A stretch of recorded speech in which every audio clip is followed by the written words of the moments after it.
শেখ রাসেলকেও কেন হত্যা করতে হয়েছিল কারণ জানালেন রাশেদ চৌধুরী। পুলিশ ছাড়া 5 মিনিটও দাঁড়াতে পারে না আওয়ামী লীগ। একা কারোর ভয় দেখিয়ে সমর্থন নিতে চায় অন্তর্বর্তী সরকার, বললেন রিজভী। এবং সর্বশেষ জানাবো, তরুণদের রাজনৈতিক দলকে স্বাগত জানাই, বললেন তারেক রহমান। এতক্ষণ শুনছিলেন সংবাদ শিরোনাম, এবারে বিস্তারিত। তবে তার আগে অনুরোধ থাকবে আমাদের চ্যানেলটি সাবস্ক্রাইব করে বেল আইকনটি ক্লিক করুন। পুলিশ ছাড়া 5 মিনিটও দাঁড়াতে পারে না আওয়ামী লীগ। পুলিশ ছাড়া আওয়ামী লীগ ও এর অঙ্গ সংগঠনের নেতাকর্মীরা বিএনপির সামনে 5 মিনিটও দাঁড়াতে পারে নাই বলে মন্তব্য করেছেন দলটির কেন্দ্রীয় কমিটির সাংগঠনিক সম্পাদক জি কে গাউস বলেন, ছাত্রলীগ, যুবলীগ, আওয়ামী লীগ, হেলমেট লীগ, চাপাতি লীগ, কোনো লীগ পুলিশ ছাড়া 5 মিনিট আমাদের সামনে দাঁড়াতে পারে নাই, কারণ আমরা ইমানি শক্তিতে বলিয়ান ছিলাম। তিনি বলেন, শুধু শেখ হাসিনা ও আওয়ামী লীগের নেতারাই পালিয়ে যাননি, সঙ্গে হাজার হাজার কোটি টাকাও নিয়ে গেছেন। আওয়ামী লীগ লুটপাটের মাধ্যমে দেশের অর্থনীতিকে ফোকলা করে দিয়েছে। রাজনীতিতে প্রতিহিংসা যেন না থাকে, এমনটা জানিয়ে বিএনপির এই নেতা বলেন, রাজনীতিতে প্রতিযোগিতা থাকবে, কিন্তু প্রতিহিংসা যেন না থাকে। আমরা যেন প্রতিহিংসা পরায়ণ না হই। ভালো কর্ম দিয়ে মানুষের হৃদয় জয় করব আমরা। বিএনপি একটি উদার গণতান্ত্রিক রাজনৈতিক দল উল্লেখ করে জি কে গাউস বলেন, এই দল সব মানুষকেই ধারণ করে, সব মতের মানুষকে সঙ্গে নিয়ে বিএনপি এগিয়ে যাচ্ছে। জনগণের ভোটের মাধ্যমে সরকার প্রতিষ্ঠা করেই বিএনপি ঘরে ফিরবে। শেখ রাসেলকেও কেন হত্যা করতে হয়েছিল কারণ জানালেন রাশেদ চৌধুরী। 15 আগস্ট 1975, সেদিন সকাল থেকে রেডিওতে ঘোষণা হচ্ছিল শেখ মুজিব ইজ ডেড। কেন শেখ মুজিবুর রহমানের বিরুদ্ধে সেনাবাহিনীর কূ, কেনই বা তাকে সপরিবারে হত্যা করা হলো? শিশু শেখ রাসেলও কেন হত্যাকাণ্ডের শিকার হলো? সাংবাদিক ইলিয়াস হোসেনের লাইভে এই বিষয়ে প্রথমবার মুখ খুললেন বীর মুক্তিযোদ্ধা lieutenant colonel M Rashed Chowdhury. পরবর্তীতে মুজিব কন্যা শেখ হাসিনা, শেখ রেহানার অত্যাচারে অতিষ্ঠ হয়ে তাদেরকে জীবিত ছেড়ে দেওয়া কি সবচেয়ে বড় ভুল ছিল, এমন প্রশ্নের উত্তর দিয়েছেন রাশেদ চৌধুরী। 15 আগস্টের হত্যাকাণ্ড কেন ঘটালেন জানতে চাইলে সাবেক সামরিক কর্মকর্তা রাশেদ চৌধুরী বলেন, যুদ্ধের পর দেশের অবস্থা দেখে তারা হতাশ হন। 1972 থেকে 1975 সালের দুর্ভিক্ষ ও লুটপাটের পরিস্থিতি ইয়াং অফিসারদের মধ্যে আলোচনার বিষয় হয়ে ওঠে। পরিবর্তনের উপায় নিয়ে গোপনে আলাপ চললেও সিনিয়ররা তা প্রকাশ করতেন না। 1975 সালের ঘটনাটি আগে থেকেই কল্পনা করা হলেও বাকশাল গঠনের পর চিন্তাভাবনা আরও গভীর হয়। তবে তিনি মূল পরিকল্পনার অংশ ছিলেন না, শুধু আলাপ আলোচনা করতেন। বীর মুক্তিযোদ্ধা রাশেদ চৌধুরী জানান, 15 আগস্টের অপারেশনের নেতৃত্বে ছিলেন ফারুক, আর রশিদের দায়িত্ব ছিল রাজনৈতিক ব্যক্তিদের একত্রিত করা। শেখ মুজিবুরের বাসা, শেরনিয়াবাদ রেডিও স্টেশন ও শেখ মুনির বাসাকে টার্গেট করা হয়। মেজর ডালিম রেডিও স্টেশন ও শেরনিয়াবাদ বাসার দায়িত্বে ছিলেন, আর রাশেদ চৌধুরী ছিলেন রেডিও স্টেশনের ডালিমের অধীনে। তিনি বলেন, ভোরের দিকে রেডিও স্টেশন টেকেন ওভার করে ভাষণ দেওয়ার জন্য প্রস্তুত করেন এবং পরে ডালিম এসে তাকে জড়িয়ে ধরে বলেছিলেন, উই হ্যাভ ডান ইট।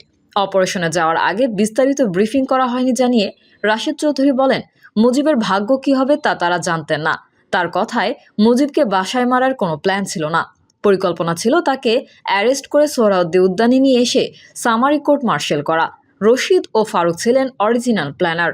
এরপর সকাল 8:30টার দিকে রশিদ খন্দকার মোস্তাককে নিয়ে রেডিও স্টেশনে আসেন এবং গার্ড অফ অনার দেওয়ার হয়, কারণ তিনি তখন বাংলাদেশের নতুন প্রেসিডেন্ট। এরপর রেডিও স্টেশনটি নতুন সরকারের হেডকোয়ার্টারের হয়ে ওঠে। রাশেদ চৌধুরী বলেন, মুজিবরের বাসভবনে কী ঘটেছিল তা তিনি সরাসরি দেখেননি, তবে পরবর্তীতে জানতে পারেন।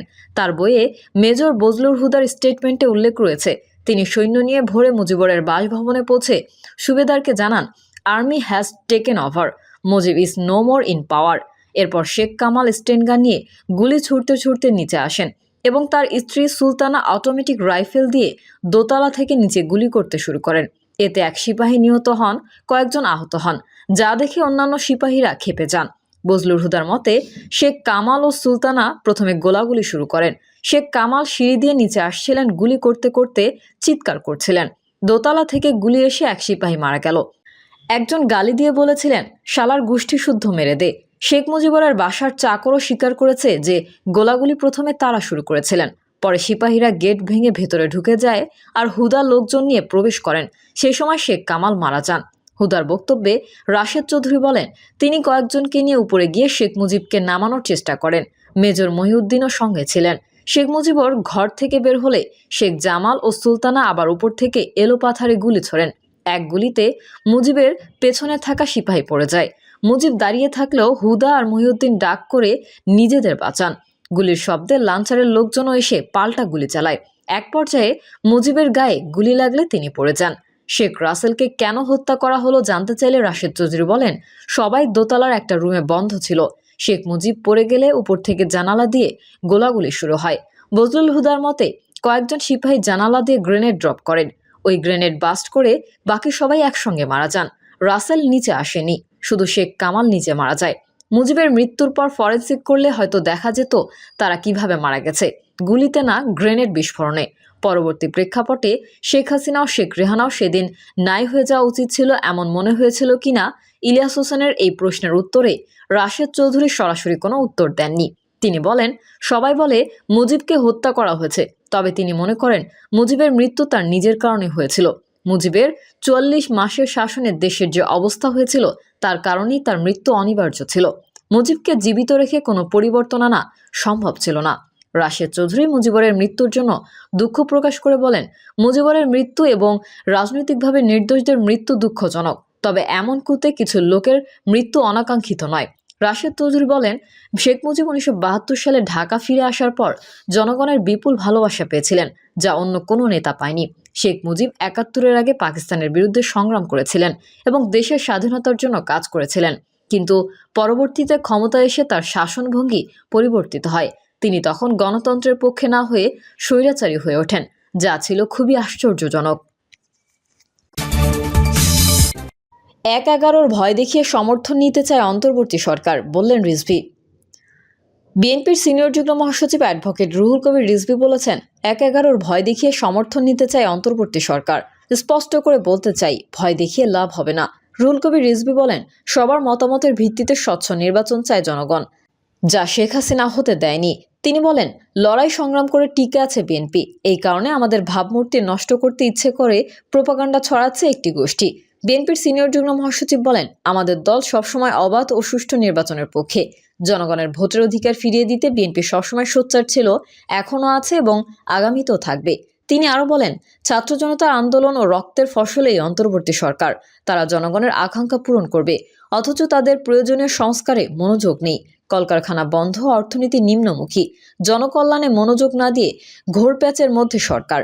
রুহুল কবির রিজভী বলেন, বিএনপি বিশ্বাস করে গণতন্ত্রকে টিকিয়ে রাখতে সরকার সুষ্ঠু নির্বাচনের ব্যবস্থা করবে। প্রয়োজনে তারা রাজনৈতিক দলগুলোর সঙ্গে আলোচনা করবে, দরকার হলে আইন করেও পদক্ষেপ নেবে। প্রিয় দর্শক, এই ছিল এখনকার সর্বশেষ সংবাদ।